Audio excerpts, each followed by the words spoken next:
The Division 2 is one of the most hyped third-person shooter games since the Gears of War series, and already has multiple awards to its name. The game is a mixture of PvE and PvP, and has multiple strategic elements as well, aside from just shooting guns and blowing shit up, like most games do nowadays. There are countless guns, items, and gear sets that can be equipped, each being different than the last.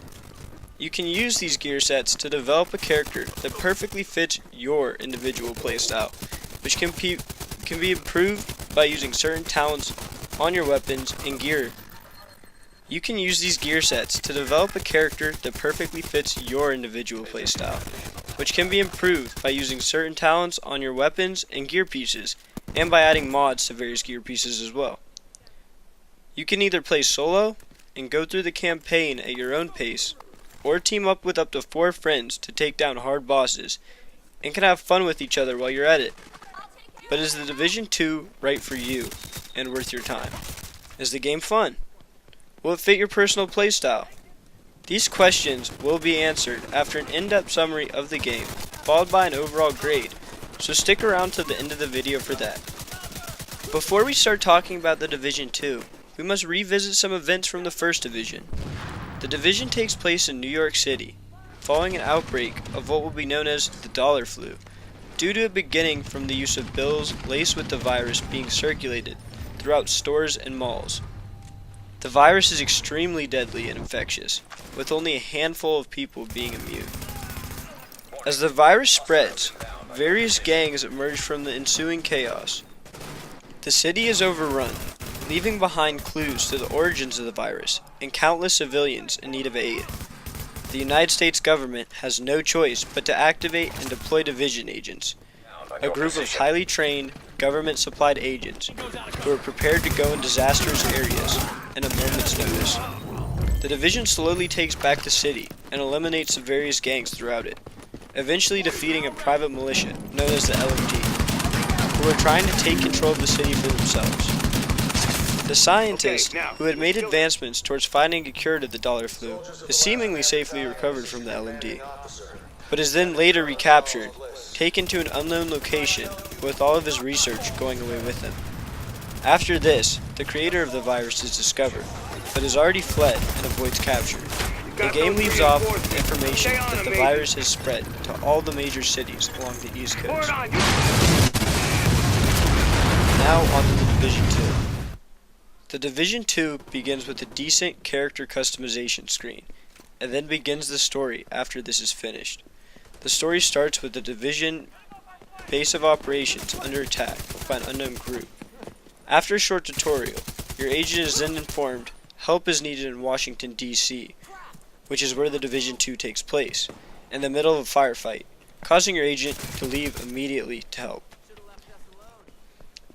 After your agent arrives in Washington, D.C., you immediately meet up with various survivor groups and are asked to undertake various missions in an attempt to begin taking back the city. The leaders of these survival groups can be found in settlements, which act like base of operations from the first game, and can expand and grow with the input of in-game resources. This feature is very cool and unique, and really provides an experience of actually rebuilding the city. After slowly killing off the various gangs scattered throughout the city, and rescuing the freaking president, who, by the way, actually fights with you during a mission, and is a total badass, your agent retakes the Capitol building after a boss fight with a helicopter, just like in the first Division. Not very original in my opinion. But anyway, after this disappointing end, you are provided with a cutscene saying some motivational crap or something. During this cutscene, a new enemy is revealed called the Black Tusk, who have retaken all of the strongholds. To expand your gear score, which is like a level that influences loot drops and mission difficulty, you must redo all these Black Tusk missions, concluding the Division 2's campaign. If you enjoy a character building, fast-paced shooting, strategic game that allows you to enjoy the campaign or grind to get loot with your friends, this is the game for you. I definitely recommend this game to anyone who is curious about it. I enjoyed and still am playing this game currently, and I personally think this is one of the best games that will be released this year. I will now go into an in-depth ranking of the game, and will give it a grade. Here's a new grading scale I've come up with, and that I will be using in all my video game review videos.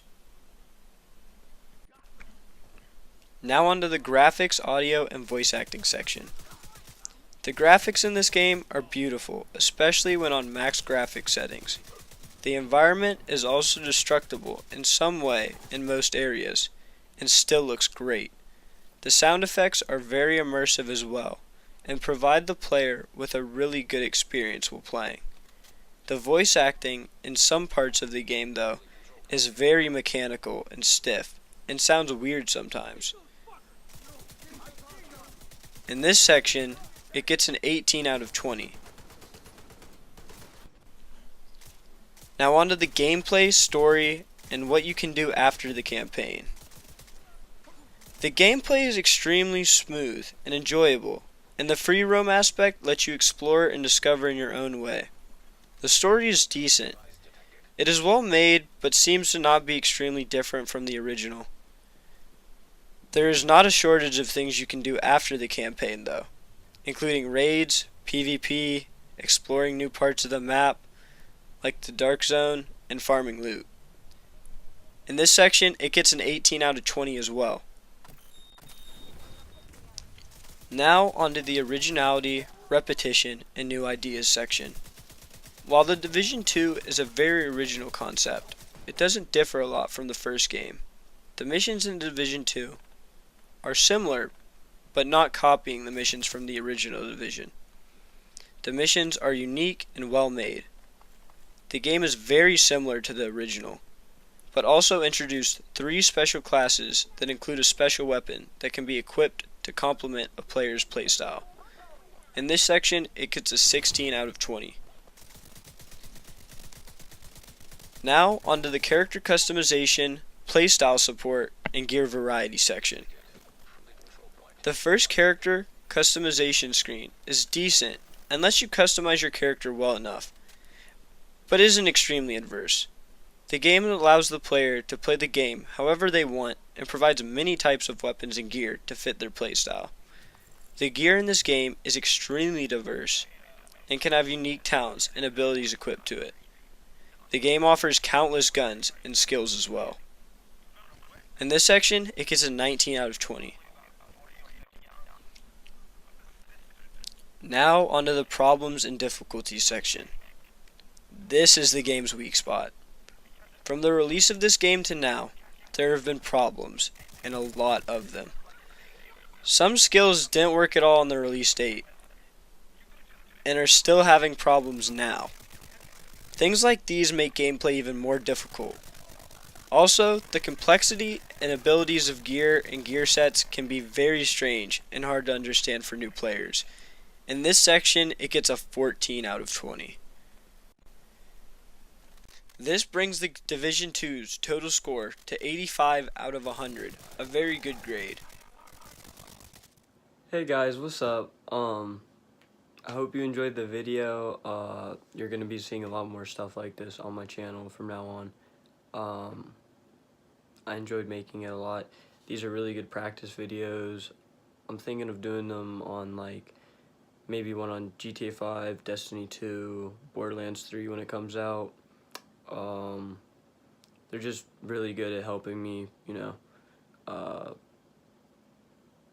learn how to commentate on YouTube videos, I guess. But anyway, thank you so much for watching the video. I hope y'all enjoyed. Please feel free to like, comment, subscribe, turn on post notifications. And yeah, I'll see y'all later.